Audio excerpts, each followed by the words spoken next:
ici. As-tu peur, chérie? Pas moi. Ce furent les derniers mots de Carole Lombard, intrépide alors qu'elle montait à bord d'un vol condamné. Dans le vieux Hollywood, les derniers moments ne signifiaient pas toujours une conclusion. Parfois, ils déclenchaient des tempêtes de rumeurs qui tourbillonnent encore aujourd'hui. Quel secret se cachait derrière ces mots d'adieu, et pourquoi résonnaient-ils plus fort que n'importe quel communiqué de presse du studio? Restez à l'écoute, car à la fin, vous verrez comment une seule phrase pouvait tout changer de ce que Hollywood voulait que le monde croie. Marilyn Monroe. Dis au revoir à Pat, dis au revoir au président, et dis au revoir à toi-même, car tu es un gentil gars. Quand Marilyn Monroe est morte, le 5 août 1962, la cause officielle était répertoriée comme un probable suicide par overdose de barbiturique. Mais ces derniers mots connus, prétendument dits à l'acteur Peter Lawford au téléphone, sont devenus le combustible de décennies de théories du complot. La citation est tentante. Dis adieu à Pat, dis adieu au président, et dis adieu à toi-même, parce que tu es un gentil garçon. En surface, cela pourrait ressembler à l'adieu triste d'une femme troublée. Mais pour beaucoup, c'était un message codé, un signal chuchoté que quelque chose de bien plus sinistre était en jeu. Peter Lawford n'était pas juste un autre acteur. Il était aussi le beau-frère de John F. Kennedy.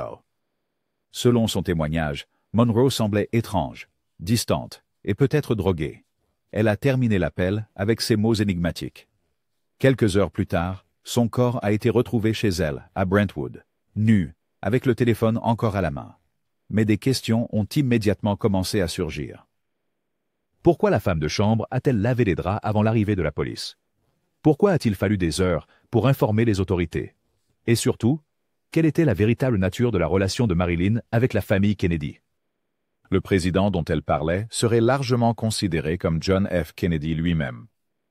Des rumeurs de leur liaison circulaient depuis longtemps, et on disait que Lawford était l'homme qui organisait souvent leurs rencontres secrètes. Certains croient que Monroe avait menacé de révéler ce qu'elle savait, non seulement sur ses liaisons avec les frères Kennedy, mais aussi sur les secrets politiques chuchotés à huis clos. Et cette nuit-là, elle a peut-être payé le prix. Il y avait aussi des murmures de surveillance. Sa maison était prétendument sur écoute. Un carnet rouge rempli de noms classifiés et de confidences politiques a mystérieusement disparu. Et Lawford? Il affirmerait plus tard qu'il croyait qu'elle avait été assassinée. Mais il est resté silencieux par peur de ce qui pourrait lui arriver. Le LAPD a rapidement clos l'affaire, mais beaucoup ont qualifié l'enquête de précipitée et incomplète. Que les derniers mots de Marilyn aient été les pensées décousues d'une star déclinante ou un avertissement cryptique d'une femme qui en savait trop demeure la question centrale.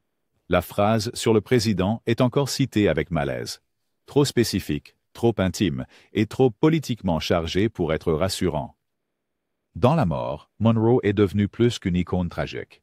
Elle est devenue le centre de l'une des rumeurs les plus persistantes de l'histoire d'Hollywood. Son dernier appel téléphonique n'était pas seulement un adieu.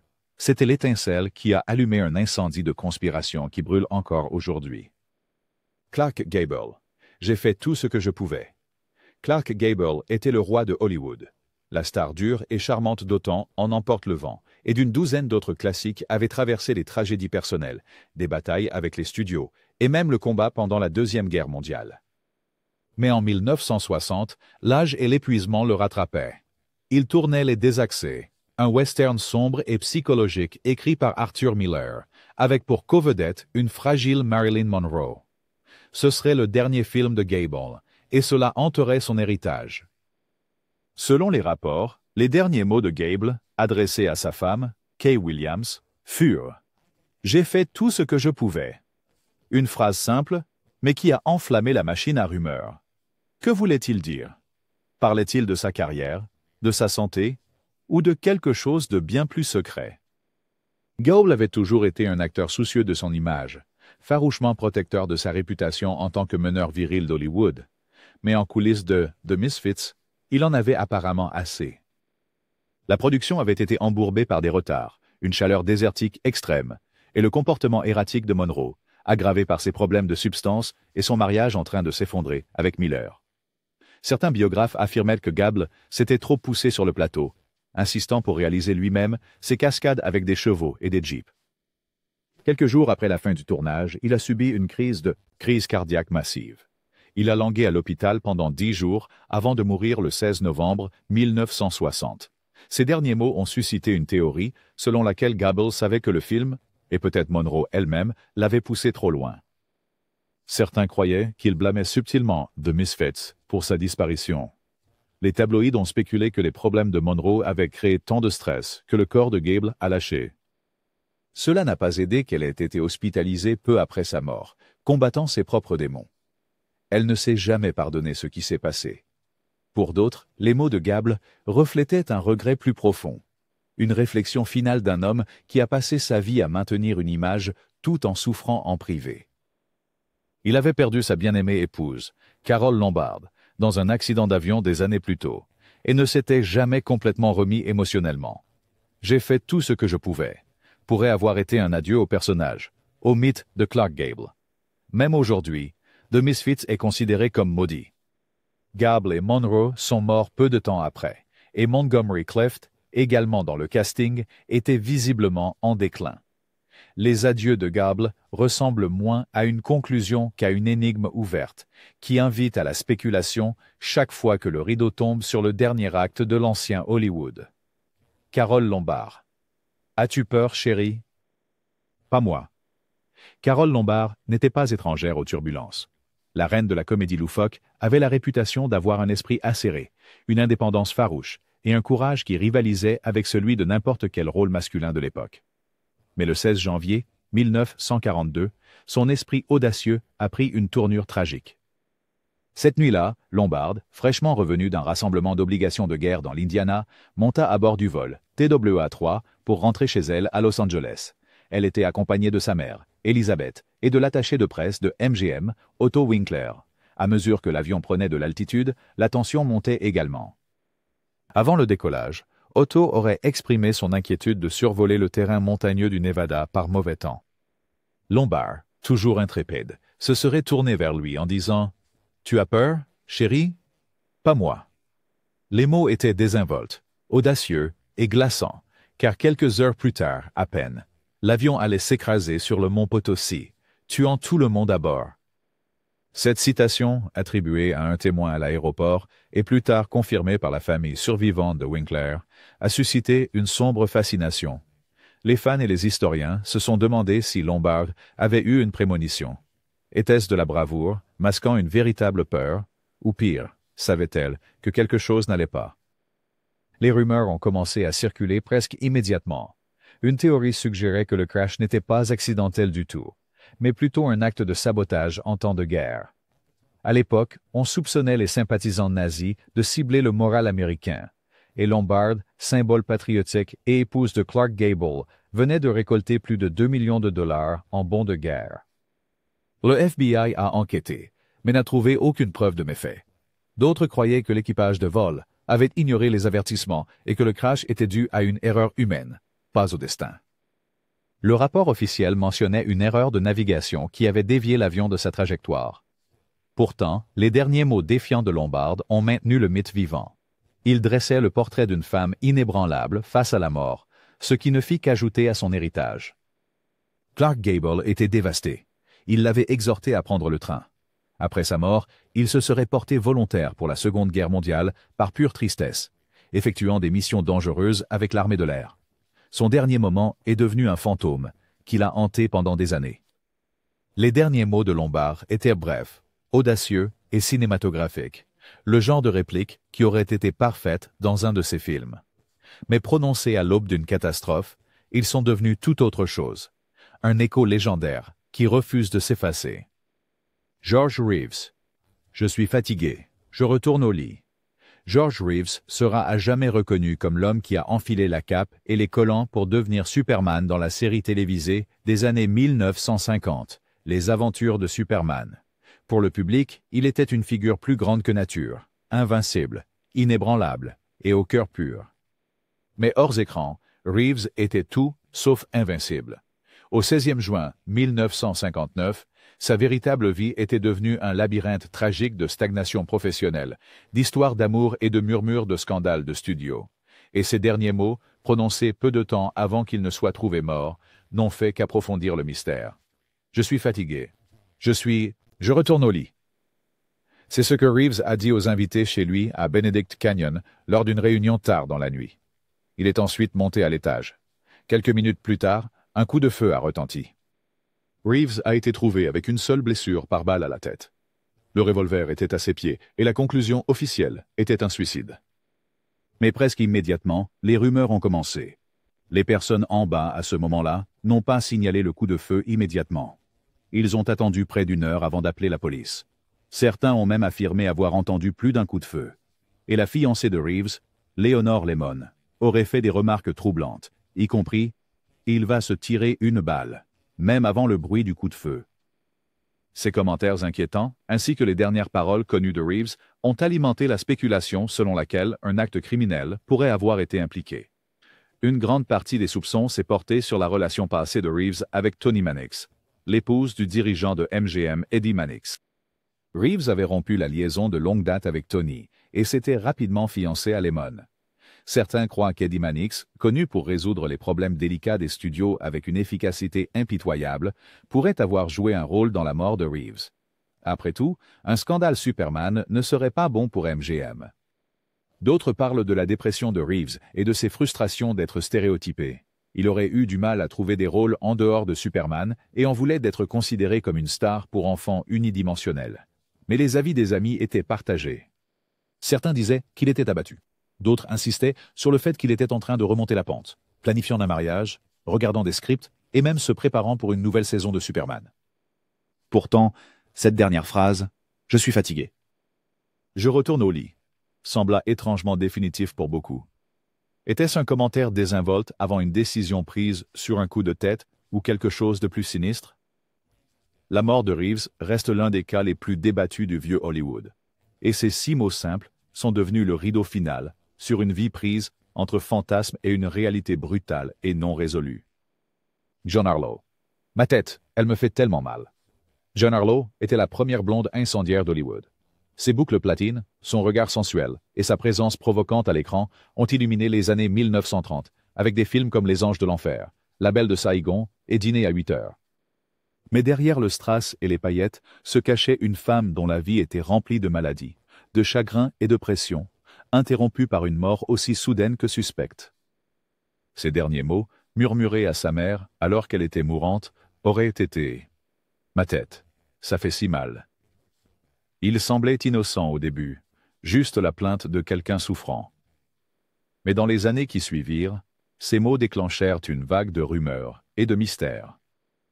En mai 1937, pendant le tournage de Saratoga face à Clark Gable, Harlow tomba malade. Au début, tout le monde pensa qu'il s'agissait de la grippe. Elle était gonflée, fatiguée et se plaignait de violents maux de tête et de dos. Mais son état s'aggrava rapidement. Son haleine sentait l'urine, un signe évident d'insuffisance rénale.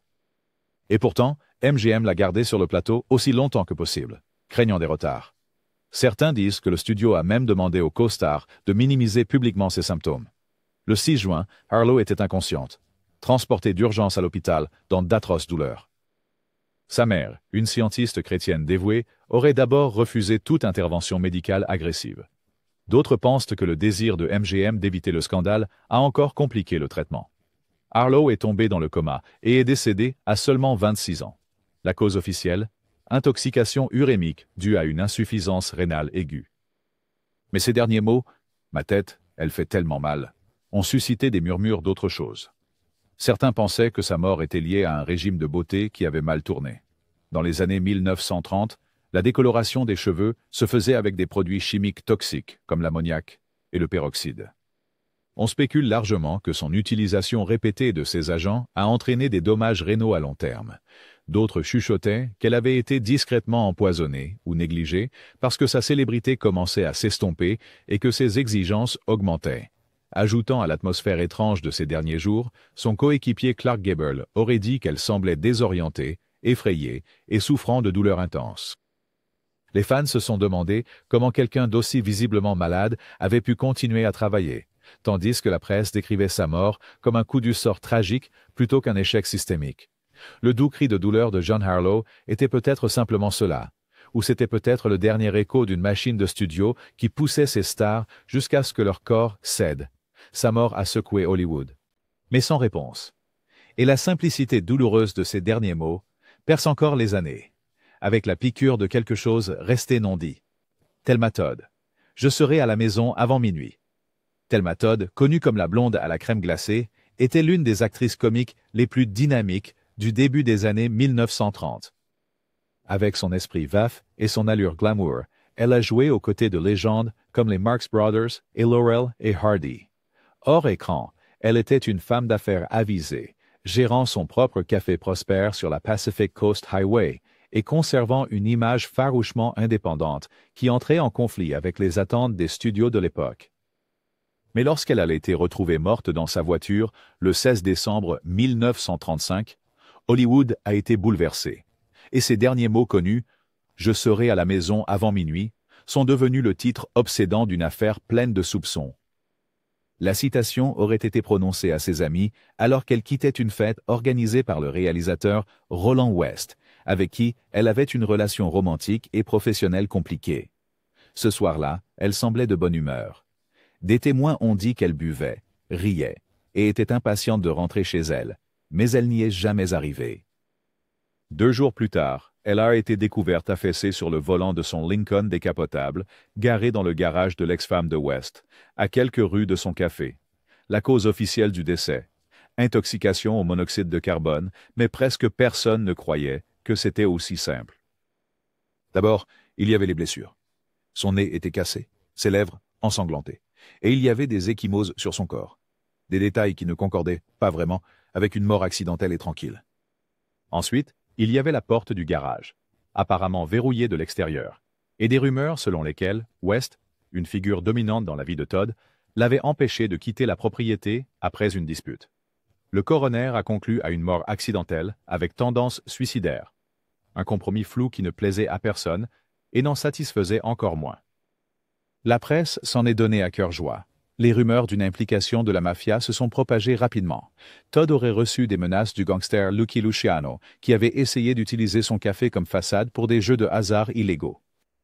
Quand elle a refusé, certains ont cru qu'on l'avait réduite au silence. D'autres ont supposé qu'un triangle amoureux ou un chantage avait mené au meurtre.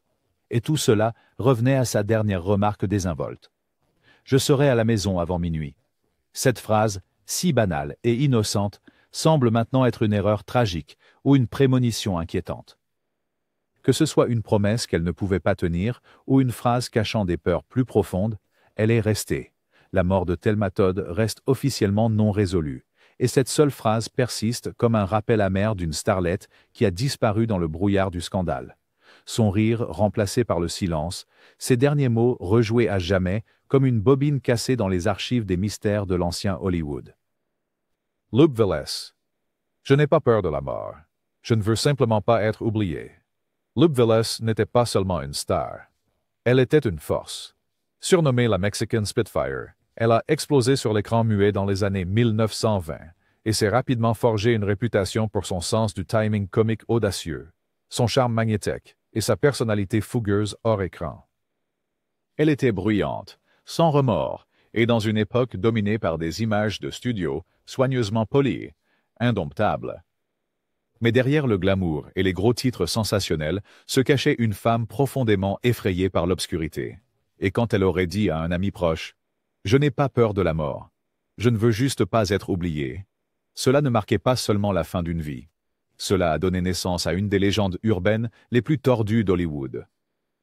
Le 14 décembre 1944, Velez a été trouvée morte dans sa chambre à Beverly Hills. Selon l'histoire officielle, elle avait fait une overdose de somnifères dans un acte délibéré de suicide.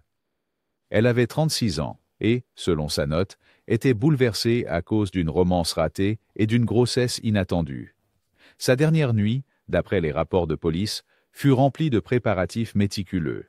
Elle enfila une chemise de nuit en soie, alluma des bougies et se disposa soigneusement dans son lit avant d'ingérer des comprimés de Seconal. Mais son histoire ne s'est pas arrêtée là. Quelques mois après sa mort, des rumeurs ont commencé à circuler, bizarres, grotesques et profondément racistes dans leur ton.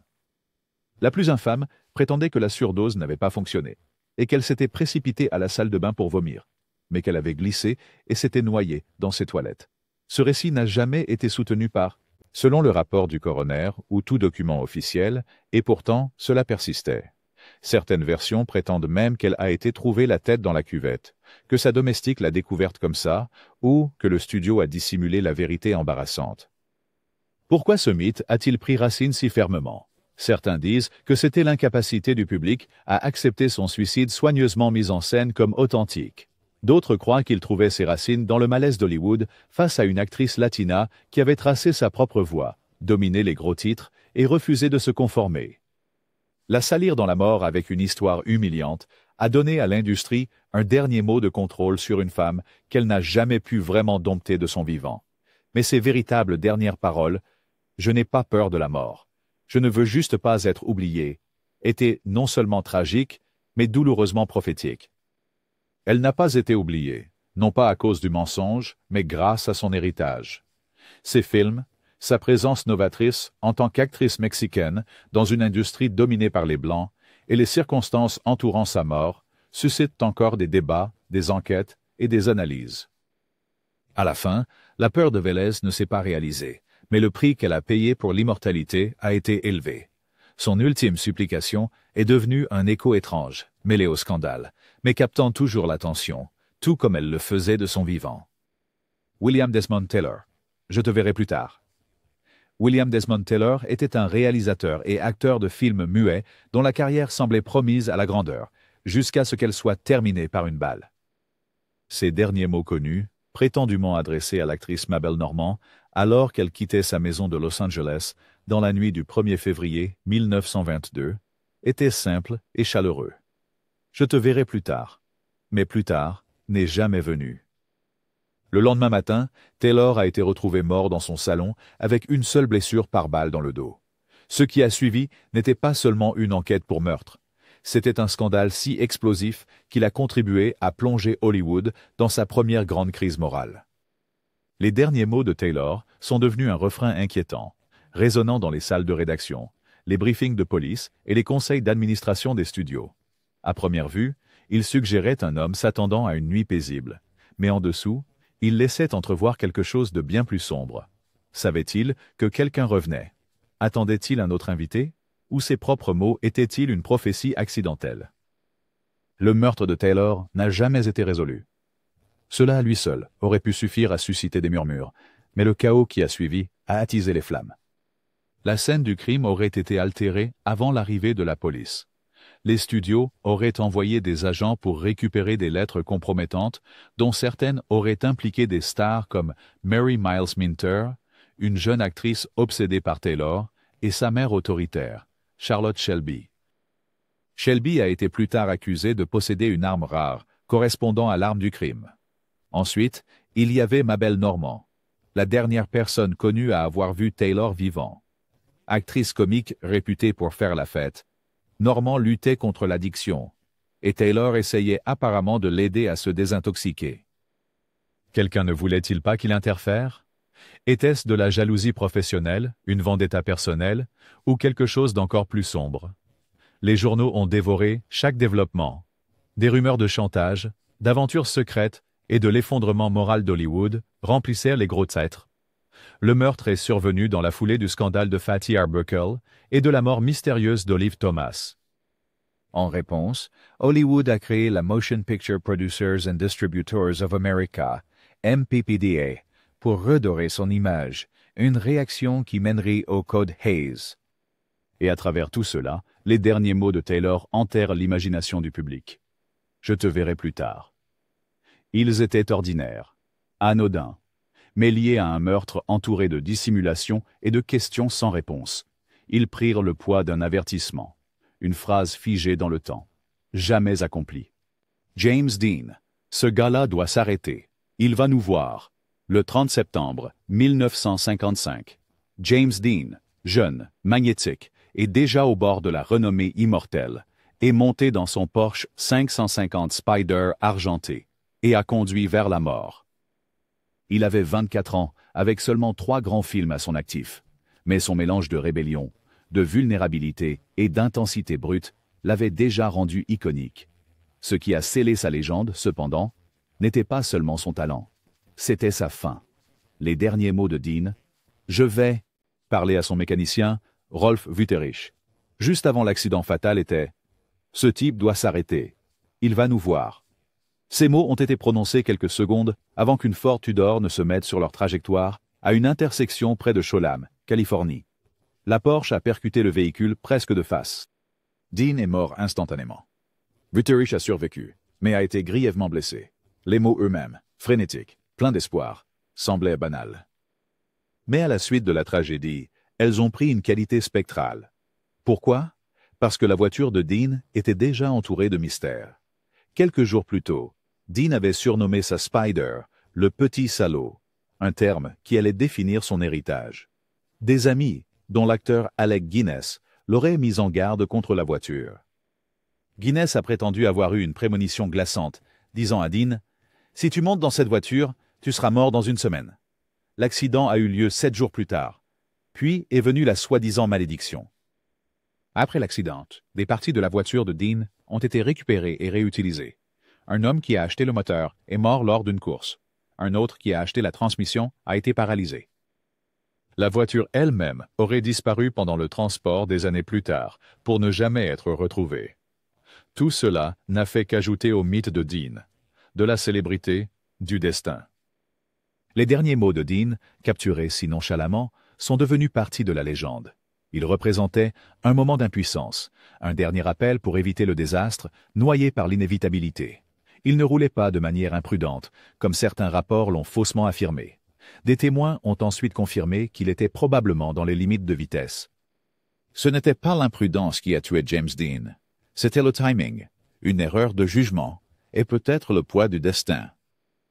Dans le folklore hollywoodien, ce gars doit s'arrêter. Il nous verra. Ne raconte pas simplement un moment. Cela incarne une sorte de prescience tragique, une étoile qui a vu la mort arriver, mais n'a pas pu s'en échapper. La phrase résonne non seulement à travers les routes et les ruines, mais aussi à travers chaque rumeur chuchotée que peut-être, juste peut-être, James Dean était né pour s'éteindre avant que son éclat ne puisse diminuer. Tyrone Power. Je vais bien, tout ira bien. Tyrone Power était l'un des séducteurs les plus rentables de l'âge d'or. Avec des traits de sculpté et un charisme de cape et d'épée, il a apporté de l'élégance à des films comme Le signe de Zorro, Blood and Sand et Témoin à charge. Hors écran, il était un pilote décoré de la Seconde Guerre mondiale et 3 fois marié, avec une réputation de grande discrétion. Mais sa mort soudaine, le 15 novembre 1958, à l'âge de 44 ans, a choqué le monde, et ses derniers mots, « Ça va, je vais bien », sont devenus un refrain glaçant pour les fans qui ne le reverraient jamais. Power était à Madrid en train de filmer « Salomon et la reine de Saba » lorsque la tragédie est survenue. Le film était éprouvant. Il travaillait sous des lumières brûlantes en armure lourde, exécutant un long combat à l'épée avec l'acteur George Sanders. Les témoins disent qu'après avoir terminé plusieurs prises, Power est soudainement devenu pâle et s'est effondré. Les membres de l'équipe se sont précipités à ses côtés. Il était encore conscient, souriant faiblement selon les rapports, et les rassurait « Je vais bien, ça va aller ». Quelques minutes plus tard, il a perdu connaissance. Il ne l'a jamais retrouvé. Une ambulance a été appelée, mais il était trop tard. Il est mort d'une crise cardiaque massive, en route vers l'hôpital. La simplicité et l'optimisme de ces derniers mots ont suscité une large incrédulité. Tyrone Power était connu pour être en forme, discipliné, et apparemment au sommet de sa santé. En fait, il avait passé un examen médical quelques semaines auparavant. Sa mort soudaine a conduit à des spéculations. Avait-il caché des signes de maladie? Les longues heures et la pression des rôles physiques l'avaient-ils finalement rattrapé? Des rumeurs ont également surgi autour de la production. Certains croyaient que les conditions de tournage intenses à Madrid pouvaient avoir contribué à sa mort. D'autres affirmaient que le studio le poussait trop, craignant les retards qui leur coûteraient de l'argent. Pour compliquer les choses, la femme de Power, Debbie Menardos, était enceinte à l'époque. Elle a donné naissance à leur fils, Tyrone Power Jr., seulement 2 mois plus tard, ajoutant une note tragique à ce qui aurait pu être. Ironiquement, le rôle que Power est mort en filmant a été terminé par Yul Brynner, et Salomon et la reine de Saba est devenu un succès commercial. Mais de nombreux fans et critiques s'accordent à dire que c'est un film hanté par ce qu'il a coûté. Ces derniers mots, « je vais bien », n'étaient pas seulement tragiquement faux. Ils étaient étrangement sereins, comme si Power, qui avait passé sa vie à jouer des héros, croyait qu'il pouvait aussi conquérir la mort. Mais contrairement à ses rôles, il n'y avait pas de seconde prise. À l'âge d'or d'Hollywood, même les mots d'adieu faisaient partie du mythe. Certaines étaient des assurances discrètes, d'autres des défis audacieux, mais toutes ont laissé derrière elles des questions qui n'ont jamais obtenu de réponse claire. Des tragédies sur le plateau aux conspirations murmurées, ces dernières lignes n'ont pas seulement clos un chapitre, elles ont ouvert des décennies de spéculation. Tyrone Power a dit qu'il irait bien. L'histoire n'a pas été aussi clémente. Laquelle de ces dernières paroles reste avec vous? Partagez vos pensées ci-dessous et n'oubliez pas d'aimer, de vous abonner et de nous rejoindre pour d'autres histoires inédites derrière le grand écran.